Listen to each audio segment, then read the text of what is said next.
Friends అందరం కలిసి మ్యాగ్డీబర్గ్ కి వెళ్ళాం కదా. అక్కడ క్రిస్మస్ మార్కెట్ స్టార్ట్ చేశారంటే సరదాగా చూడడానికి అయితే వెళ్ళాం. మన ఇండియాలో కూడా ఇంతే కదా, మన చుట్టుపక్కల ఏ ఊర్లో జాతర లాంటివి ఉంటే ఫ్రెండ్స్ అందరం కలిసి సరదాగా తిరగడానికి అయితే వెళ్తాము. సేమ్ ఇక్కడ కూడా అంటే మాకు దగ్గరలో ఉన్న క్రిస్మస్ మార్కెట్స్ అన్ని కవర్ చేసేస్తున్నాము నేను మా ఫ్రెండ్స్ కలిసి. మార్కెట్ మొత్తం ఫుల్ స్టాల్స్, రకరకాల గేమ్స్ చాలానే ఉన్నాయి.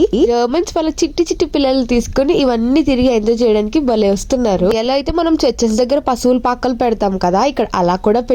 పిల్లలందరూ చూడండి తొంగి తొంగి మరి చూసేస్తున్నారు. మొత్తానికి మార్కెట్ అయితే మాత్రం పిల్లలు పెద్దలు లైట్లతో కలిపి కలకల్లాడిపోతుంది. ఇంకా మీకు ఇక్కడ ఒక ఆర్చ్ కనిపిస్తుంది కదా, ఇదేంటంటే లోపల మొత్తం జెరూసలేం థీమ్ ఉంది. అంటే ఓల్డెన్ డేస్ లో జెరూసలేం లో పీపుల్ ఎలా ఉండేవారు, వాళ్ళ వే ఆఫ్ లివింగ్ ఎలా ఉండేది, అంటే వాళ్ళు ఎలాంటి కాస్ట్యూమ్స్ వేసుకునేవారు, ఎలాంటి వెపన్స్ యూజ్ చేసేవారు, వాళ్ళు ఎలాంటి వస్తువులు యూజ్ చేసేవారు, అవన్నీ మనకి తెలియడం కోసం వీళ్ళు ఇలా రెడీ అయ్యి ఈ జెరూసలేం థీమ్ ని ఇలా మంచిగా రిప్రజెంట్ చేశారనమాట.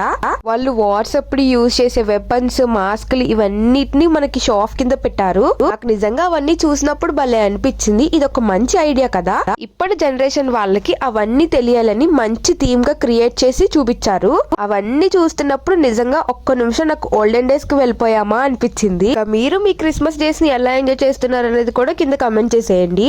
ఆల్మోస్ట్ న్యూ ఇయర్ అయ్యేంత వరకు ఇలానే సెలబ్రేషన్స్ జరుగుతూనే ఉంటాయి. మంచి మంచి ఈవెంట్స్ కండక్ట్ చేస్తూనే ఉంటారు. ఇంకా మేము ఆల్మోస్ట్ ఈవినింగ్ అయ్యేదాకా అక్కడ తిరుగుతూనే ఉన్నాము. అలా అలా క్రిస్మస్ మార్కెట్ చూసారా ఎలా ఉందో. ఈవినింగ్ అయ్యే కొద్దీ ఇంకా రష్ పెరుగుతూనే ఉంది తప్ప అస్సలు తగ్గట్లేదు. ఇంకా ఏ ప్లేస్ కి వెళ్ళినా ఎంత నచ్చినా సరే అక్కడ ఉండిపోలేము కదా, మన ఇంటికి మనం అయితే స్టార్ట్ అయిపోవాలి. ఇక్కడ చూసారా స్ట్రీట్స్ దగ్గర క్రిస్మస్ ట్రీస్ ని కూడా ఇంత బాగా డెకరేట్ చేస్తున్నారు. ఇంకా మనం ట్రైన్ ఎక్కి ఇంటికి వెళ్ళిపోవాలి కాబట్టి రైల్వే స్టేషన్ కి అయితే వచ్చేసాము. వీడియోలో కలుద్దాం. Bye bye.